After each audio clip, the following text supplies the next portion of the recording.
Good evening, Luzon, Visayas, and Mindanao, together with the Presidential Communications Office. We bring you the latest, widest, and most comprehensive news coverage from the People's Television, IBC, Philippine News Agency, Philippine Information Agency, and Presidential Broadcast Service. I'm Princess Abiba Saripaudak. And I'm Joe Fernandez from Radyo Pilipinas. Welcome to Balitang Pambansa.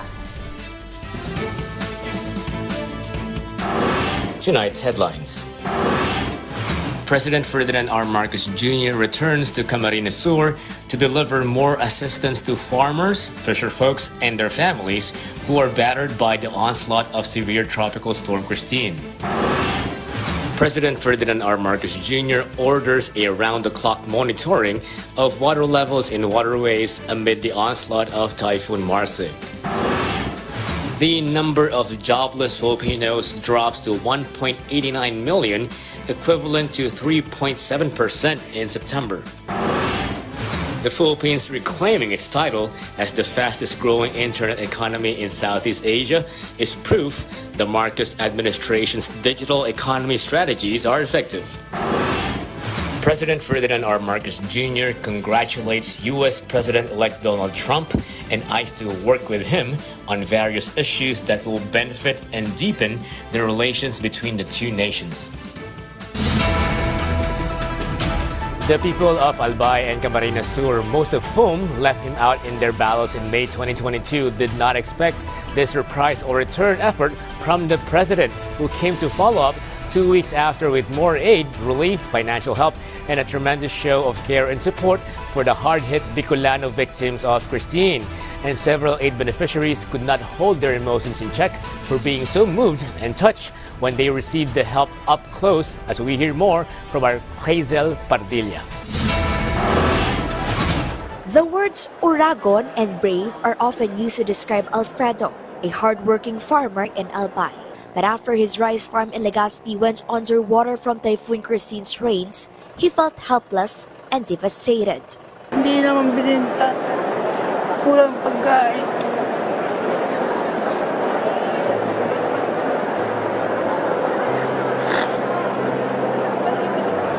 Paano po ngayon yung Pasko niya, sir?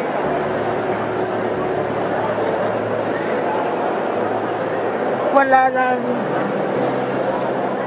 But today, Alfredo has found hope. President Ferdinand Marcos Jr. came back to the Bicol region 2 weeks following the devastation caused by Typhoon Christine to show his support and deliver assistance to the affected communities. The chief executive distributed 50 million pesos in aid to the province of Albay, benefiting 5,000 farmers, fisherfolk, and families across 18 towns in the cities in the region. TESDA also provided scholarships for agriculture-related programs and training support funds worth 80 million pesos to help disaster victims recover their livelihoods. The Bicol region is the 5th largest rice producer in the country, with farming as one of the main sources of income. Kaya po naparito ako upang makapagbigay ng tulong para sa inyong muling pagbangon at pagtahak ng panibagong simula. Makakapaghandog po tayo ng tigsa 10,000 piso para sa mga magsasaka upang muling maitaguyod at mapalago ang inyong kabuhayan. Some beneficiaries couldn't hold back their emotions, embracing President Marcos Jr. with joy and gratitude for the much-needed help. Malaking tulong ang 10,000. Magabili na kami ng mga kailangan.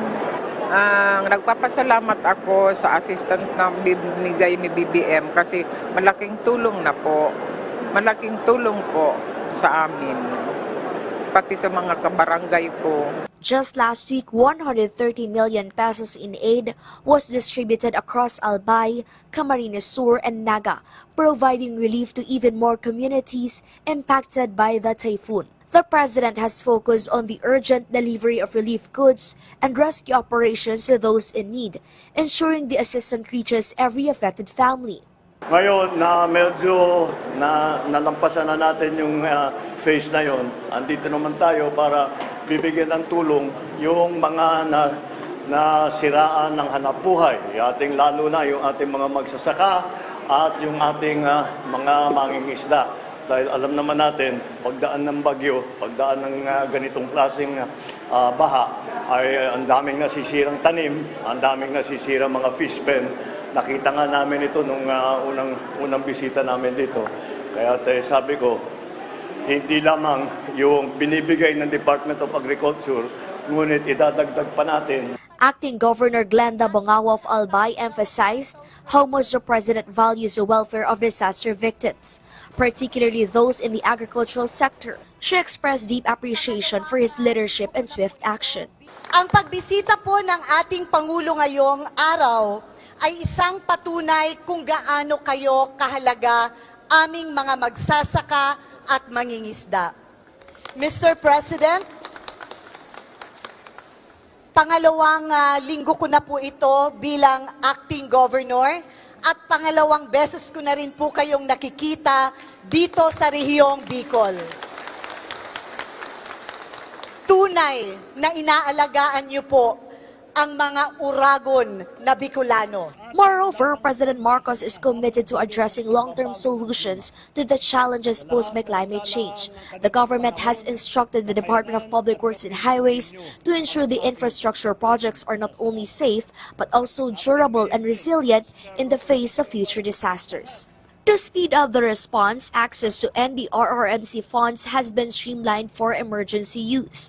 Additional funds will be allocated for quick response to ensure continuous aid delivery to those affected by Typhoon Christine. President Marcos Jr. promised to secure further funding from his office to assist most remote and isolated communities, keeping true to his word that no Filipino is left behind in the aftermath of a disaster.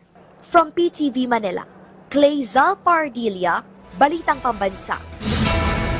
Meanwhile, all concerned agencies are on standby while all the necessary safeguards are in place as Typhoon Marsa intensifies. Under the marching orders of the President, relief goods have been prepositioned while search and rescue teams are ready for deployment at a moment's notice once the need arises. PTV's Kenneth Pente has the full report. The Bicol region will rise, a vow President Ferdinand R. Marcos Jr. assured during his return visit to Camarines Sur a couple weeks after Typhoon Christine's onslaught. The president assured that the government will not stop taking steps to restore normal conditions in the region damaged by Typhoon Christine. He emphasized the need for a proactive approach to prevent widespread flooding due to climate change. Likewise, he issued directives to the DPWH to study revisions to the master plan of the Bicol River Basin Development Project to prevent severe flooding in the region from recurring. Hulyo nitong taon ay nakumpleto na ng Department of Public Works and Highways ang updating, ang pagbabago ng master plan at feasibility study ng Bicol River Basin upang gawin itong akma sa mga hamon ng pagbabago ng klima natin.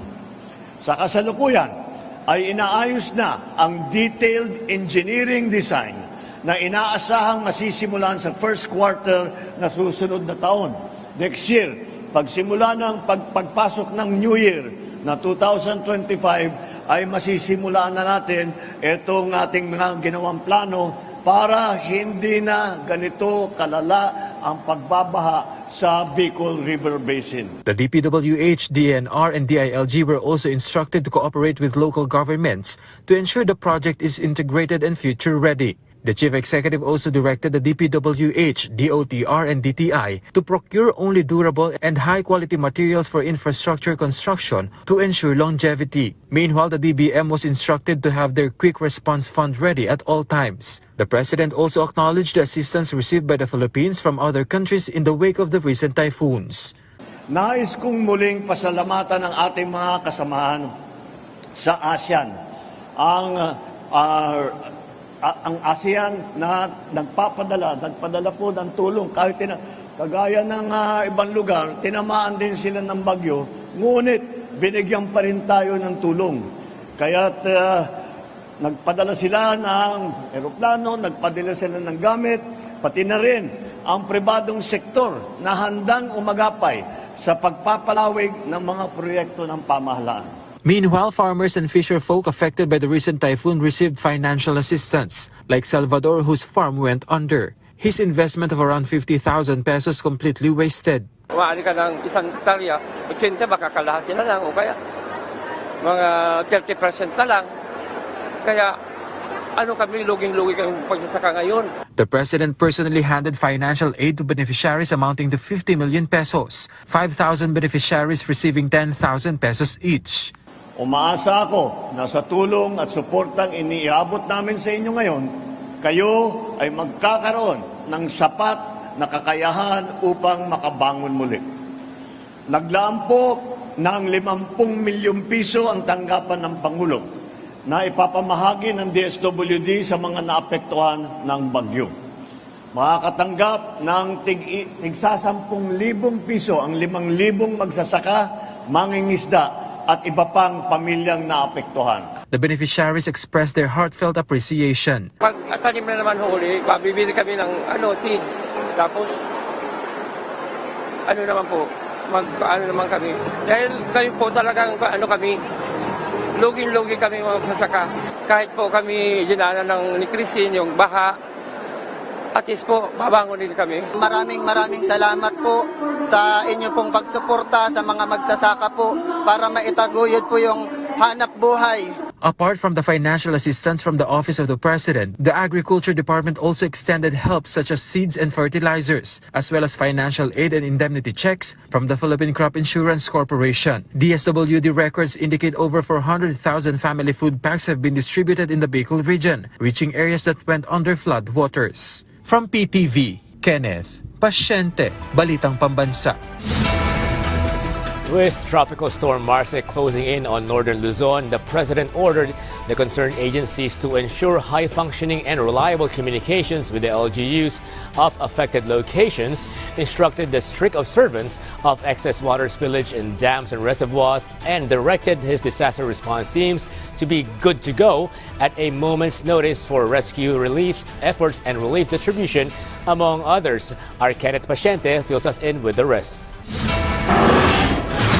Following the intensification of Typhoon Marce's status, President Ferdinand R. Marcos Jr. alerted the relevant government agencies in the face of potential impact. The Chief Executive urged these agencies to establish an efficient communication system for quick notification to affected residents, especially since the signals from authorities are always the basis for action by the public. The DPWH and DOTR were also instructed to stay on standby for possible clearing operations and advised that vehicles from private companies participating in the government's Build Better and More program should also be ready to help. The Chief Executive also stated that rescue equipment at all levels of government should be available anytime to support rescue operations. There should also be round-the-clock monitoring of rivers and other waterways. He also said the protocols in dams should be observed in case of potential overflow.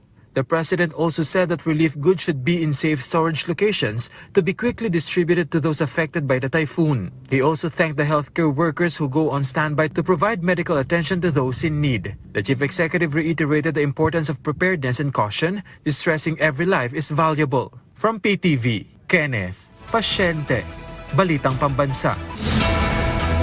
Frontline government agencies have been mobilized to assist in the efforts to transport and deliver the much-needed relief goods, as well as provide various types of aid to those who will be affected by Typhoon Marce.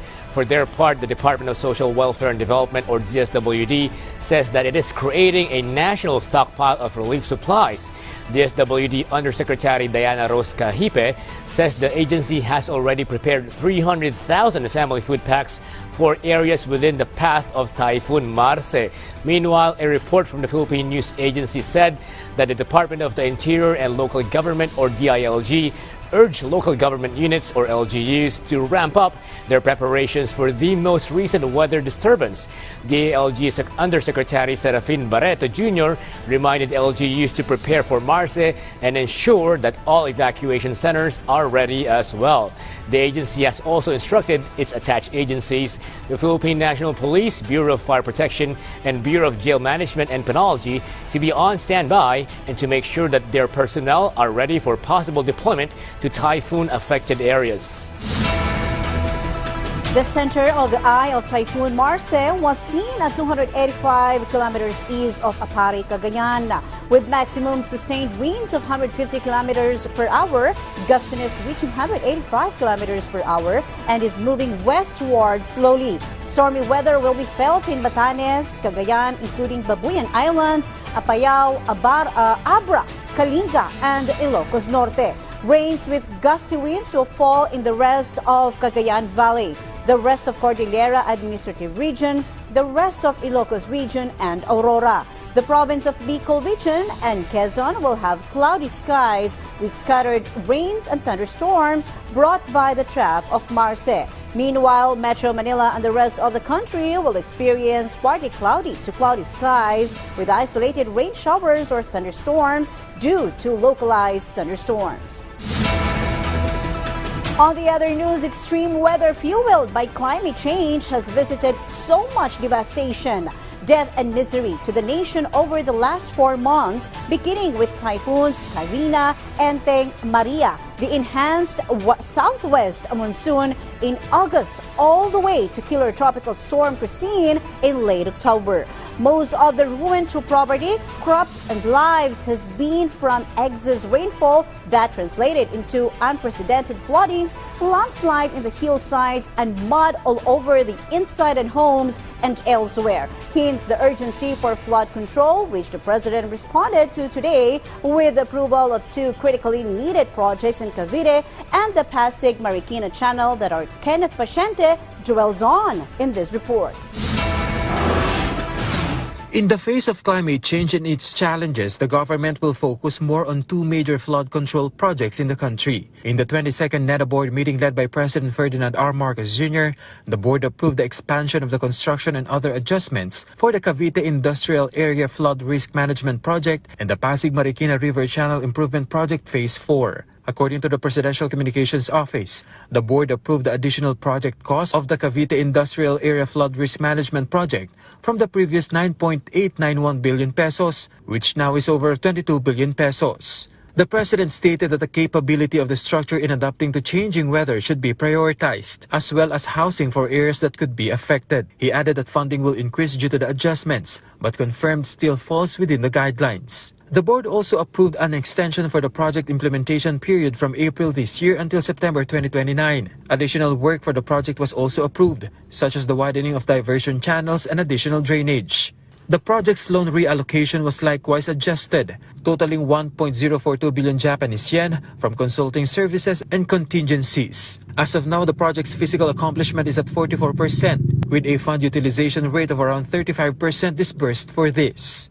The project aims to reduce flood in the San Juan River Basin and Maalimango Creek drainage area in Cavite. The board also approved a total project cost of over 57 billion pesos for the Pasig Marikina River Channel Improvement Project Phase 4. The project implementation period will also be extended from December 2025 until March 2031. The board approved a loan reallocation of 3.373 billion Japanese yen for this project, including a supplemental loan of 45.759 billion Japanese yen. The President also expressed the project design should consider changing weather patterns to avoid the spillover of the Marikina River. The DPWH promised to address this concern. The project targets to reduce the overflow of the Pasig Marikina River during typhoon seasons, keeping many areas in Metro Manila and adjacent provinces safe. The Chief Executive emphasized that through these measures, many lives will be safeguarded and progress assured without compromising the safety of others. Also approved in the meeting was the implementation of the Philippine International Exhibition Center project, as well as the acquisition of 40 units of fast patrol craft under Official Development Assistance funding. From PTV, Kenneth Pente, Balitang Pambansa. In related news, Department of Social Welfare and Development or DSWD chief guarantees swift recovery aid for families impacted by the severe tropical storm Christine in Bicol. DSWD Secretary Rex Gatchalian has assured families and individuals affected by severe tropical storm Christine in the Bicol region that the agency will provide comprehensive assistance until they fully recover. Around 5,000 beneficiaries in Camarines Sur are expected to receive 10,000 pesos each through the DSWD's agency's Ayuda sa Kapos ang Kita or AKA program. As of the latest report, 875.29 million pesos humanitarian aid to families impacted by Christine and Leon. The department continues to replenish family food packs in its regional and local warehouses to ensure immediate response to support requests from local government units. Both of the country's unemployment rates are moving in the right direction, with joblessness dropping to 3.7% and employment going up to 96.3%, according to the Philippine Statistics Authority or PSA. PTV's Joshua Garcia supplies the numbers and the details in this report. The labor situation in the Philippines continues to grow and improve, based on data collected by the Philippine Statistics Authority for September this year. According to the PSA, the country's unemployment rate dropped to 3.7%, down from 4.5% in the same month last year, and 4.0% in August 2024. This is equivalent to 1.89 million unemployed individuals, a drop from 2.26 million in September 2023 and 2.07 million in August 2024. At the same time, the employment rate rose to 96.3%, up from 95.5% in 2023, with 49.87 million Filipinos employed this September, an increase from 47.67 million in the same month last year and 49.15 million in August 2024. The labor force participation rate also jumped to 65.7%, up from 64.1% in September 2023. National Statistician Undersecretary Dennis Mapa explained that this increase is partly due to more people seeking employment during the holiday season, despite the recent challenges posed by natural disasters. Yes, of course, because of the holiday season, more wants to work. Kaya tumaas yung ating employment rate in terms of both the rate and the numbers, but hindi lahat na absorb as like full-time. And thus, you have also a substantial increase in the underemployment. When asked about the impact of recent storms on employment, MAPA acknowledged the effect it had particularly on the agricultural sector, which employs almost 20% of the workforce. May impact talaga yan, kasi normally yung storm nakikita natin may epekto sa agri.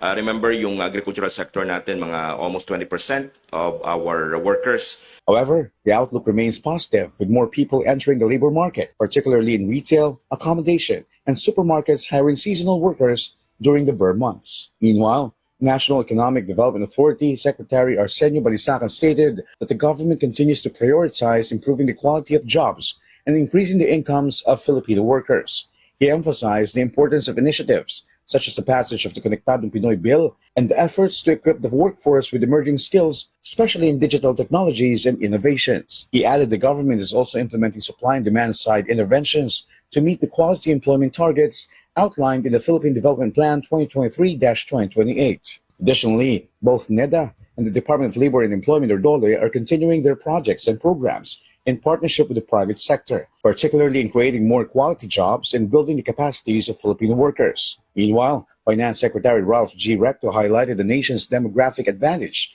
with a median age of 25, the youngest in ASEAN, positioning the Philippines for long-term economic growth. Employment reached nearly 50 million, with more Filipinos, particularly youth and women, entering the workforce. Key sectors such as services and retail saw significant job gains, and the government is implementing plans like the Trabajo para sa Bayan program and initiatives in technical education and AI to address skills gaps and generate more high-quality jobs.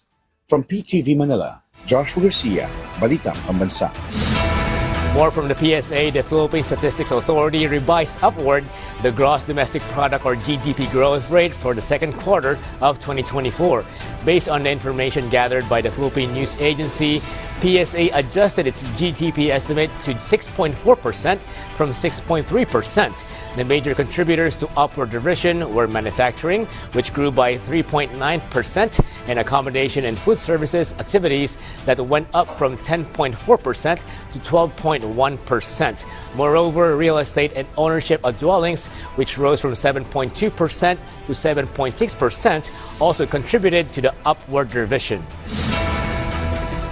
The Department of Trade and Industry, or the DTI, reported the country has emerged as the fastest growing internet economy in the Southeast Asia due to its growing domestic consumption, revitalized services sector, and higher remittances from overseas Filipino workers, or OFWs. Trade Secretary Maria Cristina Roque stated that the 2024 Google, Temasek, and Bain & Co. study highlights the success of the Marcos Jr. administration's digital economy strategies, noting that a unified government approach is fostering growth, innovation, and improving lives for all Filipinos. She also emphasized that a coordinated national effort is advancing the digital economy through initiatives such as DTI support for MSME digitalization, DICT's digital infrastructure projects, BSP's push for digital payments, DOF's adoption of digital tax and customs policies,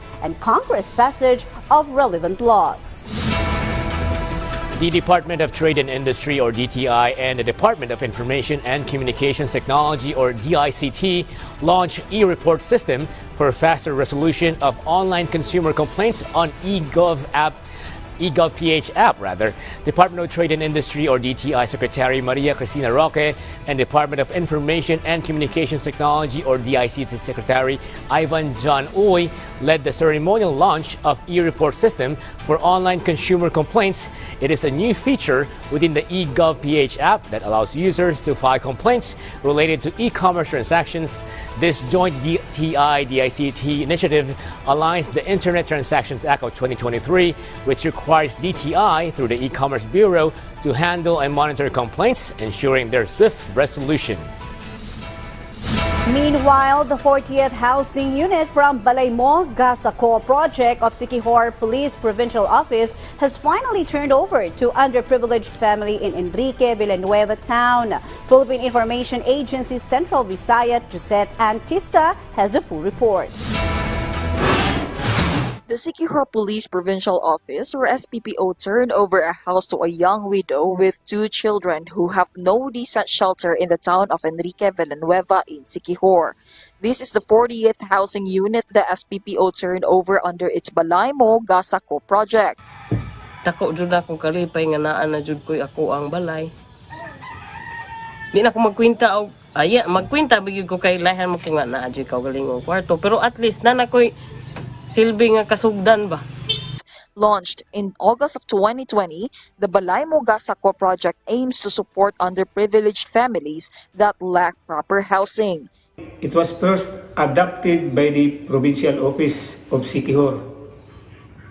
Then para matilawan sa tanang mga lumulupyo sa tibuok Siquijor, kini giadap usab sa mga tagsa-tagsa ka Municipal Police Station din usana ang Enrique Villanueva Police Station. Since its launching, a total of 40 houses have been built and turned over to the beneficiaries province-wide. This is also in line with the flagship program of President Ferdinand Marcos Jr.'s Pambansang Pabakay para sa Pilipino program, or 4PH. From Philippine Information Agency Central Visayas, Josette Antista, Balitang, Pambansa. President Ferdinand R. Marcos Jr. sent his greetings to U.S. President-elect Donald Trump. According to President Marcos Jr., they have many things to discuss with U.S. President-elect Trump, such as strengthening the relationship between the two countries. The president also mentioned that he and Trump had met before, and even then, he saw what he calls robust leadership, which will be good not only for America, but also for the whole world. And that concludes our rundown of the latest, widest, and most comprehensive news and information from all across the nation. From Radyo Pilipinas, I'm Joe Fernandez. This is your trusted news source, always ready to inform and serve the Filipino people. Catch Balitang Pambansa again tomorrow at 7 a.m., 12 noon, 6 p.m., and 9:30 p.m. for more updates and developments. From Radyo Pilipinas, I'm Princess Abiba Saripauda, and this is Balitang Pambansa.